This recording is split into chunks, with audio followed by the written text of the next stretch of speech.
พิธีมอบหับโครงการขยายเครือข่ายแผ่นดินไหวแห่งชาติลาวและญาติที่1ให้กับกรมอุตุนิยมและอุทกศาสตร์กระทรวงเกษตรกรรมและสิ่งแวดล้อมโดยการช่วยเหลือล่าจากกรมตะนางแผ่นดินไหวสาธารณรัฐประชาชนจีน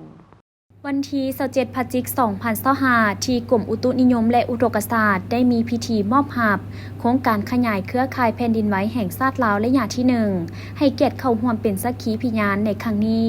โดยปริญญาเอกไซนครอินทวงศ์รองรัฐมนตรีกระทรวงเกษตรกรรมและสิ่งแวดล้อมและท่านลี่ยงลินรองรัฐมนตรีองค์การบริหารคุ้มครองแผ่นดินไหวสาธารณรัฐประชาชนจีนนอกนั้นยังมีท่านหัวหน้ากรมอุตุนิยมและอุทกศาสตร์ผู้ต่างหน้ารองประธานคณะกรรมการร่วมมือลาวจีนและผู้ต่างหน้าทูตเศรษฐกิจและการค้าสาธารณรัฐประชาชนจีนประจำลาวพร้อมด้วยแขกที่ถูกเชิญทั้ง2ฝ่ายเข้าร่วมในพิธีท่านวิรศักดิ์จุนดาราหัวหน้ากรมอุตุนิยมและอุทกศาสตร์ได้ขึ้นรายงานว่าในปี 2017 สาธารณรัฐประชาธิปไตยประชาชนลาวและสาธารณรัฐประชาชนจีนได้เซ็นสัญญาร่วมกันว่าด้วยการจัดตั้งปฏิบัติโครงการขยายเครือข่ายสถานีวัดแทกแผ่นดินไหวจำนวน15แห่งสามารถติดตามและวัดแทกแผ่นดินไหวในระดับ3ริกเตอร์ขึ้นไปพร้อมกันนั้นก็ยังได้ร่วมกันสร้างศูนย์ข้อมูลแผ่นดินไหวแห่งชาติ1แห่งแต่เนื่องจากอยู่สาธารณรัฐประชาธิปไตยประชาชนลาว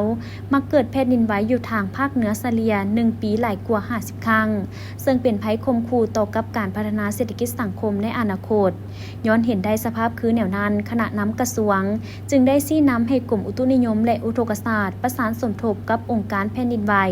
สาธารณรัฐประชาชนจีนเพื่อเสนอขอการช่วยเหลือร่วมมือในการสำรวจขยายตานางสถานีวัดแทกแผ่นดินไหวตื่มอีกในปี 2022พร้อมทั้งการสร้างแบบการแจ้งข้อมูลข่าวสารดังกล่าวในขอบเขตทั่วประเทศในต้นปี 2023 องค์การแผ่นดินไหวสาธารณรัฐประชาชนจีนได้ส่งทีมงานวิชาการมาสมทบกับกรมอุตุนิยมและอุทกศาสตร์สาธารณรัฐประชาธิปไตยประชาชนลาว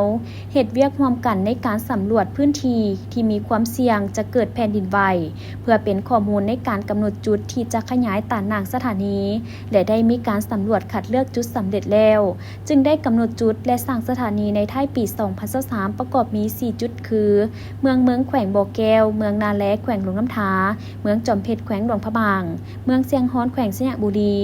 สั่งรวมแล้วปัจจุบันสาธารณรัฐประชาธิปไตยประชาชนลาว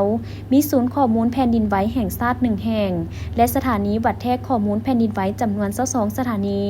นอกนั้นท่านยังยกให้เห็นผลในการจัดตั้งปฏิบัติที่ผ่านมาสามารถแจ้งเตือนให้บรรดาองค์การจัดตั้งภาครัฐและเอกชน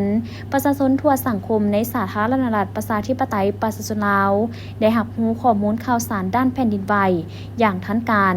ในเวลาต่อมาก็ได้มีพิธีตัดแถบผ้าและมอบหับกุญแจเปิดนำไส้ห้องการอย่างเป็นทางการ